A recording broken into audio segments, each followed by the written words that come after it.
Repórter Bandeirantes.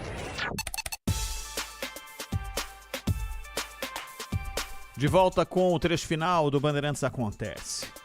Pela primeira vez em 2 décadas, moradores da capital e da região metropolitana de São Paulo passaram a utilizar mais o transporte individual, como carro, moto, táxi e veículo de aplicativo, do que o transporte coletivo, metrô, trem e ônibus. Essa é uma das principais conclusões de uma pesquisa importantíssima que acontece, pesquisa Origem e Destino, e que é realizada pelo metrô de São Paulo, foi divulgada hoje, acontece desde 1967.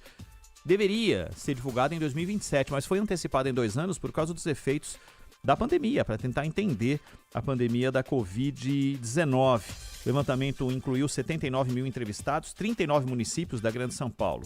Uma das transformações captadas pelo estudo foi pela preferência do transporte individual em relação ao coletivo, 51,2 a 48,8. Esse cenário havia acontecido pela última vez apenas no levantamento de 2002. A pesquisa aponta que o uso do transporte coletivo diminuiu em todas as sub-regiões da pesquisa, com as maiores quedas no Sudoeste, região de Embu das Artes, Tapecerica da Serra, com 27,5%, e Zona Oeste, que engloba a região Oeste, que engloba Barueri, Osasco, e a região Sudeste no ABC, com 33%. O transporte coletivo não é convidativo, né, Zaidan? E as pessoas vão buscando alternativas. Se quando colocam na ponta do lápis de que vale a pena fazer algo que caiba no orçamento para não ter o transtorno do trem, do ônibus e do metrô lotado, a pessoa vai optar por isso, né?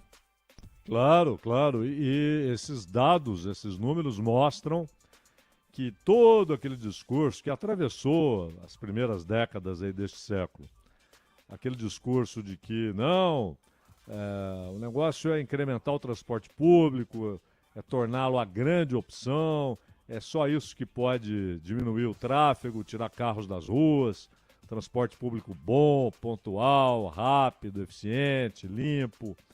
Como não tem nada disso, então, e vão surgindo opções, né? Porque essas pesquisas, elas acontecem de 10 em 10 anos e tal. Você imagina o que tem de carro, de aplicativo a mais nas ruas, né? Desse fenômeno específico da moto, mas a moto também tem um peso no caso das entregas e tal. E o ideal é sempre você ter menos tráfego, menos veículos circulando. Mas com o transporte coletivo ruim, e mesmo o metrô de São Paulo, que já foi melhor, né? Mas ele é pequeno, vai crescendo e tal, mas ele é pequeno para o tamanho da cidade, para a necessidade da cidade, né?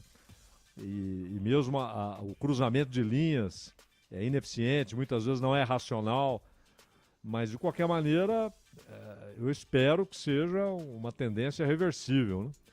Mas para isso é preciso investimento em transporte público, ônibus que o sujeito não tem de ficar 40 minutos esperando, na chuva, no sol. Ônibus, e por isso vai sempre estar lotado, porque demora demais, então quando passa está lotado.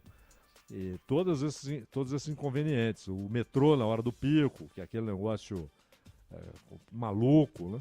Um estouro de boiada ali, e a pessoa tenta ter a oportunidade de conseguir entrar no trem, e o tempo que leva. Em São Paulo, muitas vezes, o sujeito para ir de casa ao trabalho leva 1h30. Todo dia isso, todo dia isso. Se ele tem uma opção mais rápida e que cabe no bolso, ele vai escolher essa outra opção, né? É isso. E só para corroborar algo que eu sempre, há muito tempo, venho dizendo aqui, quando o microfone é aberto. As pessoas optaram em determinado momento da vida, fizeram uma conta e perceberam, e por isso o volume de viagens de moto aumentou de maneira tão flagrante, não só a das entregas, mas a do transporte individual, fizeram com que a pessoa, ao invés de gastar o dinheiro com a condução, passaram a gastar na prestação da moto. Fizeram isso e perceberam que o valor, dando uma entrada X e parcelando o valor, ela teria o próprio veículo, o próprio meio de transporte, e se meteu no trânsito desse jeito. E só para corroborar, tiveram até alguns ouvintes que falaram, mas de onde você tirou essa ideia? Tirei da vivência, né? De muitos anos lidando com isso todos os dias e conversando com as pessoas. Muita gente foi para a moto porque não aguentava mais o transporte público e porque cabia no orçamento. Só que aí aconteceu um outro fenômeno, que é o fenômeno da má preparação. O cara optou pela moto, foi para a rua, um ambiente absolutamente hostil em São Paulo, com as avenidas complicadíssimas para a circulação de moto. Hoje tem aí o advento da faixa azul, que é importante, né, para evitar acidentes, mas só que perto de uma cidade com 10 mil quilômetros de vias, a faixa azul pega um grão de areia, né, disso tudo. E então as periferias precisam de um trabalho muito maior. Mas um trabalho maior é fazer com que o motorista, o usuário de motocicleta vá para a rua com uma qualidade de transporte um pouquinho maior. E aí vem um outro agravante preocupante. Uma moto é roubada a cada 3 minutos na capital e na Grande São Paulo. Total de 500 por dia. O levantamento foi feito pelo jornalismo da Band com base nos dados da Secretaria de Segurança Pública. Esse tipo de crime aumentou 10% no ano passado aqui em São Paulo. As motos, cada vez mais usadas em grandes cidades, como a capital paulista, viraram um dos itens mais cobiçados pelos criminosos. Tanto que é fácil pelas ruas encontrar motociclistas que já foram vítimas da violência. Parei no farol e roubaram, e tive uma outra moto que eu deixei estacionada em frente ao cliente e roubaram também. Eu acho que daria para tentar dar uma melhorada nisso aí, né? Se nossos governantes olhassem com mais frequência pra gente, assim, né, com mais atenção, acredito que daria para diminuir essa estatística. A equipe do Brasil Urgente conversou com vítimas e testemunhas desse tipo de crime. Uma mulher que não quis se identificar explicou que o filho foi abordado por 4 criminosos divididos em 2 motos em uma das saídas da rodovia Raposo Tavares. Ele perdeu a moto, a mochila e o celular. Ele estava indo trabalhar, fazer um bico. Ele passou a entrada de Cotia para ele fazer o retorno. Aí ele parou a moto. No que ele parou a moto, os caras pararam atrás dele. Aí tomaram a moto e o celular dele. As motos roubadas são usadas por criminosos para o cometimento de outros crimes e também são desmanchadas para venda de peças em lojas ilegais, principalmente no centro da capital. Ué, mas a gente sabe que é no centro da capital e é ilegal e elas continuam lá? Em nota, a Secretaria de Segurança Pública respondeu à Rádio Bandeirantes que vem realizando... Aí vem aquela coisa, né? Vem realizando um trabalho integrado para combater os roubos de veículos e aumentou o número de carros e motos recuperados em 25,6%.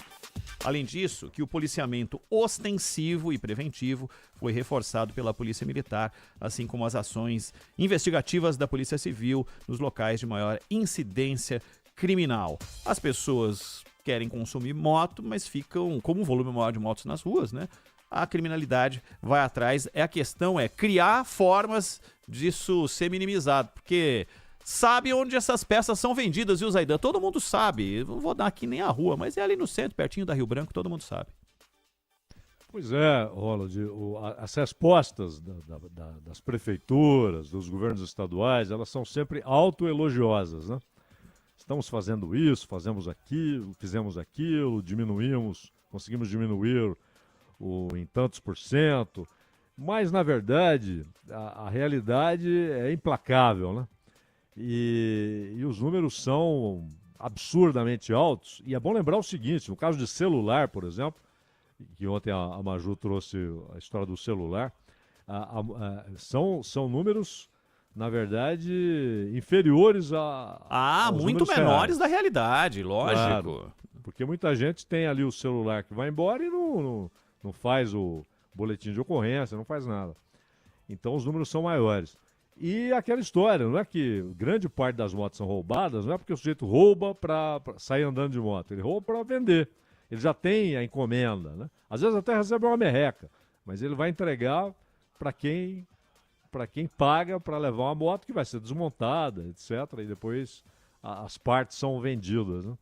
E no Rio de Janeiro, por exemplo, houve uma ordem do Comando Vermelho e para roubo de carros. E o número saltou absurdamente, né? E não é porque os caras querem todos aqueles carros que eles vão passear no carro. Há um mercado para aquilo, né? Tem demanda, exatamente. Demanda de peça, demanda de levar carro para outros lugares, dependendo do modelo de carro. Tem essa coisa de você levar para outras regiões e poder esquentar o carro em outro lugar. Tem tudo isso, tem tudo isso.